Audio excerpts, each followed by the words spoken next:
Tonight on KPBS Evening Edition, criminal negligence or a lack of judgment. What's going on? What do you need help with? What? I can't hear you, I'm sorry. Why 2 city council members want an independent investigation into the death of a 24-year-old woman after being in police custody. Plus, a victory for some senior citizens in City Heights. The city council approves curfews at a local park. And residents in Julian are voting on whether or not to keep their more than 30-year-old volunteer fire department. Why the decision is controversial. KPBS Evening Edition starts right now.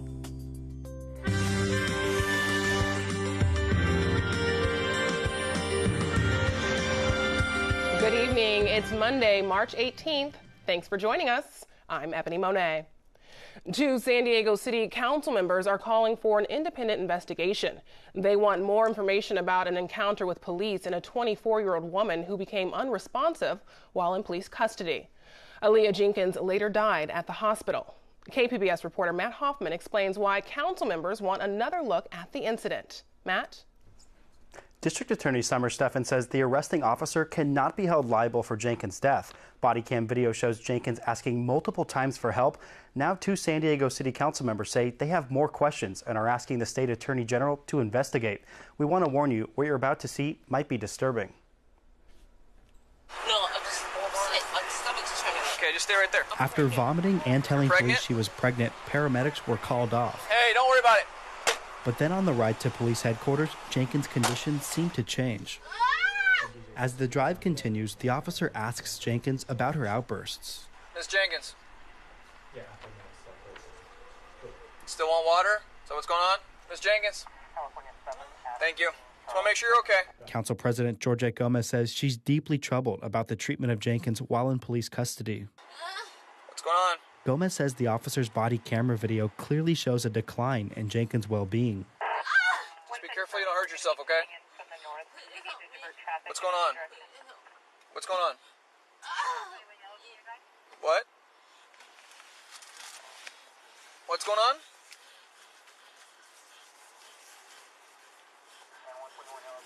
We're almost there and I can get you some water, okay? I'll get some... What's going on? What are you screaming about?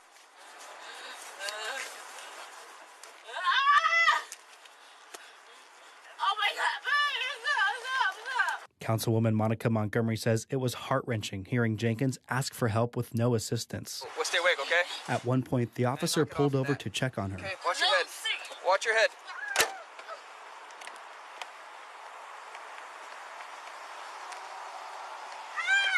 Knock it off. According to the district attorney's office, the officer driving Jenkins thought the noises she was making were out of frustration or a fake complaint of pain. You're fine. You can lay down if you need to. It's not a problem. The officer also believed Jenkins did not want to go to jail, and the whining noises could be from stomach pains after recently vomiting. What's going on? What do you need help with? What? I can't hear you, I'm sorry. I'll get you sat up as soon as we get to there. We're 2 blocks away. Once at police headquarters, Jenkins became unresponsive. Officers tried to revive her, and paramedics were called. A medical examiner's report said Jenkins had lethal amounts of methamphetamine in her system, which ultimately caused her death. DA Summer Steffen says criminal negligence requires extreme circumstances. It requires more than ordinary carelessness, inattention, or mistake of judgment. We have determined there is no evidence that the officer acted or failed to act in a manner that rises to the level needed to make him criminally liable. Council members Gomez and Montgomery also want SDPD to review its paramedic and emergency treatment policy. Ebony? Matt, what, if anything, has the State Attorney General's office said about this case, and what about police now that there's this call for a further investigation? The State Attorney General's office says it does not comment on potential or ongoing investigations. SDPD, though, says it will be reviewing procedures relating to this incident. Matt Hoffman, KPBS News. Thanks, Matt. San Diego is choosing not to use a federal program aimed at desegregating its neighborhoods. We first told you about this decision last year. Now, KPBS investigative reporter Claire Tragesser tells us the city's housing commission is being sued for that decision. The program would give bigger Section 8 housing vouchers to people who want to live in more expensive neighborhoods. But the San Diego Housing Commission opted not to use the program, and so a local tenant organization sued. Parisa Ijadi Matsudi is their attorney. We are trying to stop the San Diego Housing Commission from setting the voucher levels so significantly below market rents in an effort to allow families who have Section 8 to be able to use their vouchers in outside of racially segregated areas. Right now, the Housing Commission gives people a little more money who want to live in higher income areas, but not as much as they get under the federal program. The commission wouldn't comment on the lawsuit, but last year, its CEO, Rick Gentry, said they didn't want to use the federal program because it was too complex and might result in fewer people getting vouchers overall. Claire Tragesser, KPBS News. It's a victory for seniors in a City Heights neighborhood who have long complained about crime at a neighborhood park. The seniors live next door and say it's a hotspot for drug use and violence. Today, the City Council heard their concerns and approved a curfew at the City Heights Square mini park. The members unanimously approved closing the park from 9 p.m. to 5 a.m. Curfew at 4 other locations in North Park were also approved. A man who crashed into a tree while riding a motorized scooter has died, making it the first scooter death in San Diego. 53-year-old Christopher Conti from Georgia was riding a scooter on the sidewalk last Wednesday in Core Columbia area. According to police, he tried to make a turn, lost control, and crashed into a tree. Conti was not wearing a helmet and suffered serious head injuries. He was pronounced dead at the hospital on Friday. Residents of Julian, Cuyamaca are deciding whether to protect them, who will protect them from fires. Reporter Priya Sridhar says they're voting on whether or not to keep their more than 30-year-old volunteer fire department. The fate of the Julian Cuyamaca Fire Protection District is now in the hands of voters with Measure A. A yes vote on the initiative would dissolve the district and its volunteer force.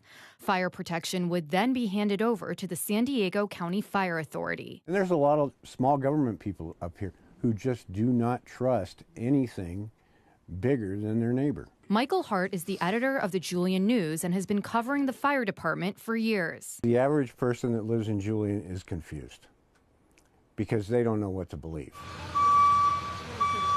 The situation is confusing. Here's what's happened so far.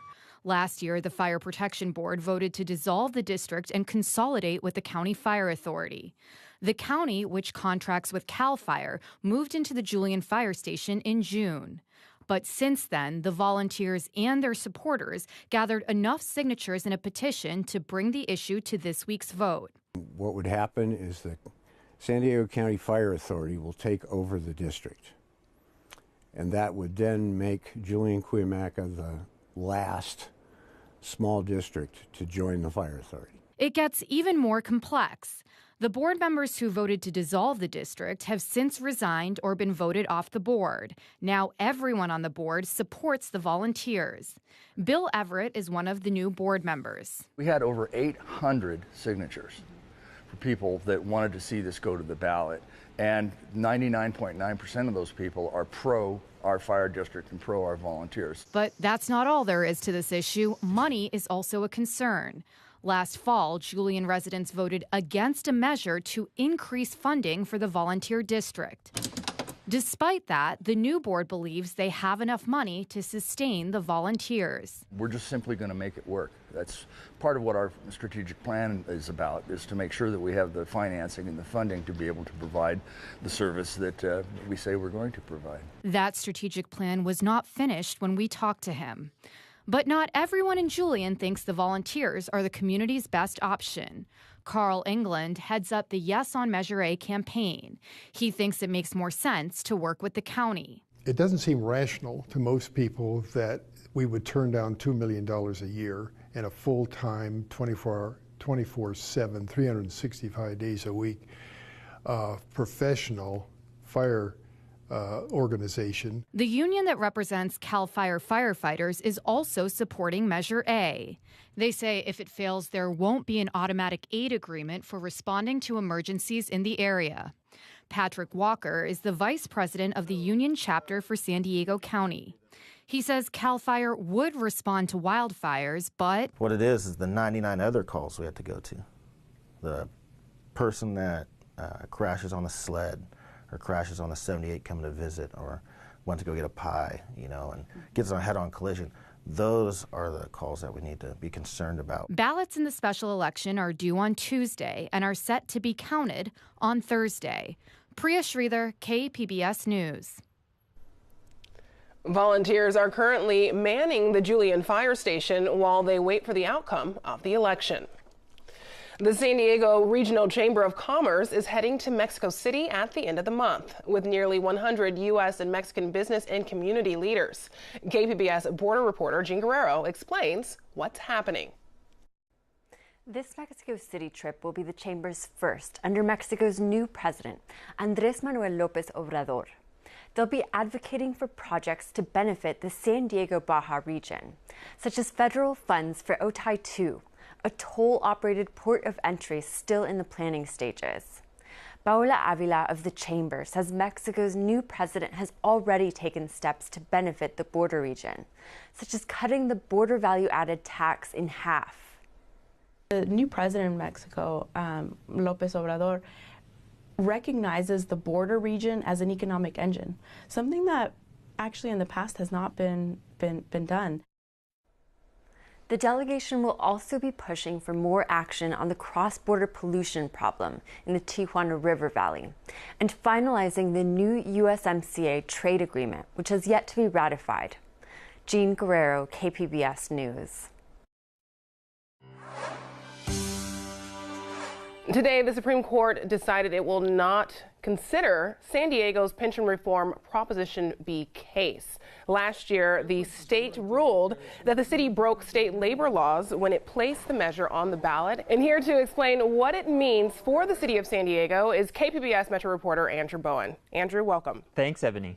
So, Andrew, what's the issue being brought up by the labor unions? So they have long argued that the city was required to meet and confer with them before placing Proposition B on the ballot.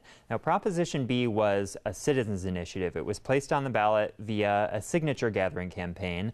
The city was not officially sponsoring it, but the mayor at the time in 2012, Jerry Sanders, had strongly campaigned in favor of it. He often used city resources even to campaign in favor of it. And so the unions had argued basically that the city was, in fact, in a way, sponsoring this initiative, and that meant that they had to first meet with the unions, figure out if they could come up with some alternative through a negotiation process about how to change the city pensions. The city didn't do that, and ultimately this made its way all the way up to the state Supreme Court last year, and the state Supreme Court ruled in the union's favor. They said that the city did in fact violate state labor laws, and it should have met with the unions first before placing this on the ballot. And did the courts come up with a solution?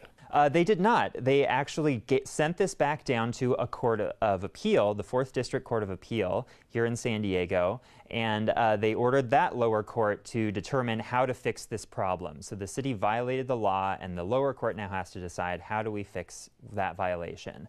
There are a couple options that court could take. One of them would be to take all of the employees that were hired since 2012 and make them part of the city's pension system. So that would there are a couple different ways that could go. They could possibly use the money that the city workers had been getting in their 401k accounts and just turn those into pensions.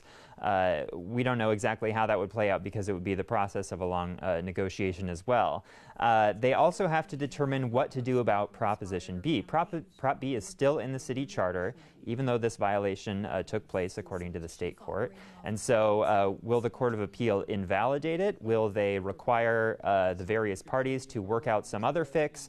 Will the issue come before city voters again? Those are a lot of the questions that we simply don't have the answer to right now. So at this point, it's almost a moot point, but why did city officials feel that the Supreme Court should consider the case in the first place? Right. So Mayor Sanders and the city had long argued that he was supporting Proposition B as a private citizen, not as the official mayor of San Diego.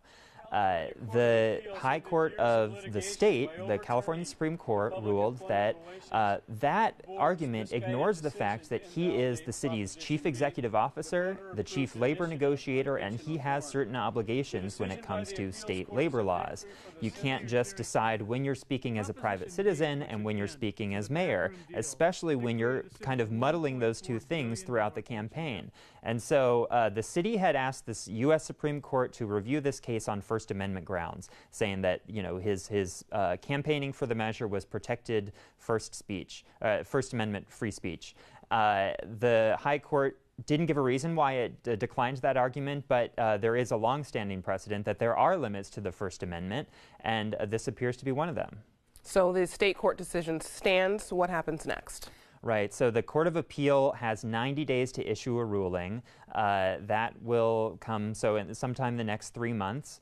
Any ruling that court issues, however, can also be appealed to the state Supreme Court again. So this could be, we could be watching this story for several years to come. And what about taxpayers and the bottom line as far as how much this will cost taxpayers? Any projections? Yeah, we don't really have great estimates about how much this will cost if the city is in fact required to create pensions for all of these employees that were hired after Prop B passed.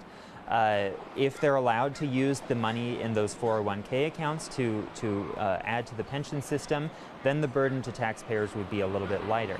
But one thing that is also something to keep in mind when we're talking about taxpayers is the city lost this legal battle, and that means that the unions can request the city pay their legal fees, and these legal fees have been racking up since 2011.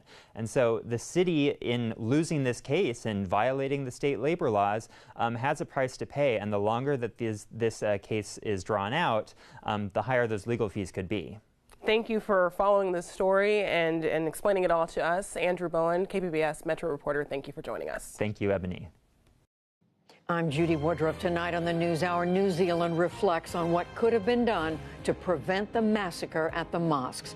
Coming up at 7, right after Evening Edition on KPBS. The Earth Connections Camp in Salt Lake City is a program designed for Native American children. The idea is to empower them with a mix of cultural and environmental knowledge. And Katie Garrett from SciTech Now takes us behind the scenes.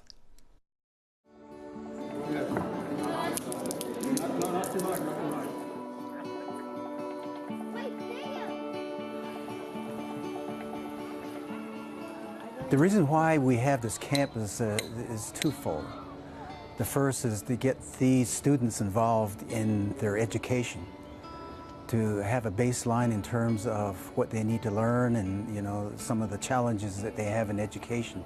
And the other piece is the cultural piece, which is things that they need to learn of their background and where they came from and who they are. So we have a mixture of the cultural piece mixed with the STEM piece, and at the end of the day, hopefully they can mesh these two programs together.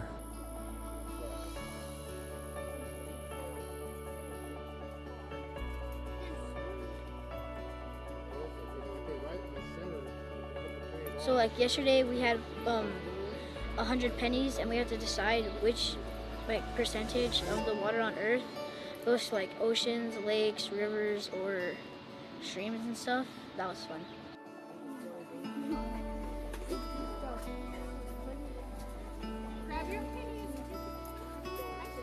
Well, we try to keep it really interactive. We want the kids to not just listen, but do. So we try to have them participate with the activities as much as we can. We've brought our children up here to the Earth Connections camp for almost 8 years now. A very great opportunity for our youth. Most of our children for the Urban Indian Center, they do have limited access to daycare or don't have access to programs that are designed for American Indian children. So it's a great opportunity for our children to get involved with the STEM and get involved with understanding our cultural values.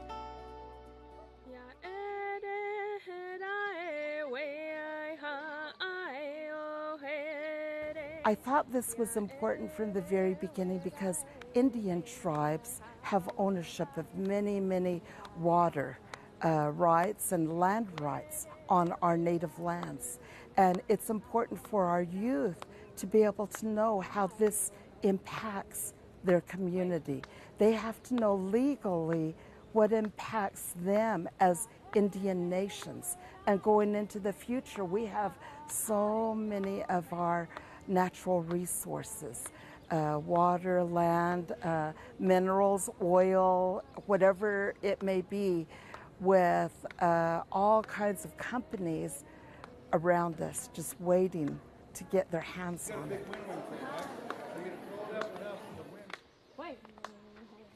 We as Indian people need to be able to protect our rights to these natural resources. So Earth Connection is a great way for our community to empower themselves.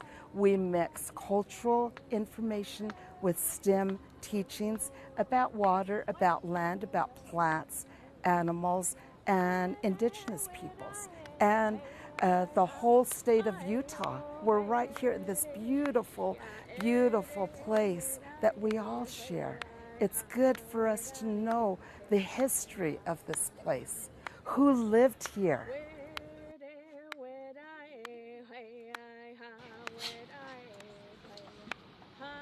Thread it through. I'm still going backwards.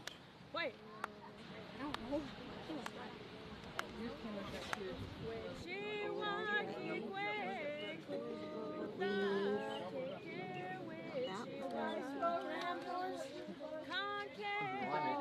Yes, I would love it. Just keep going.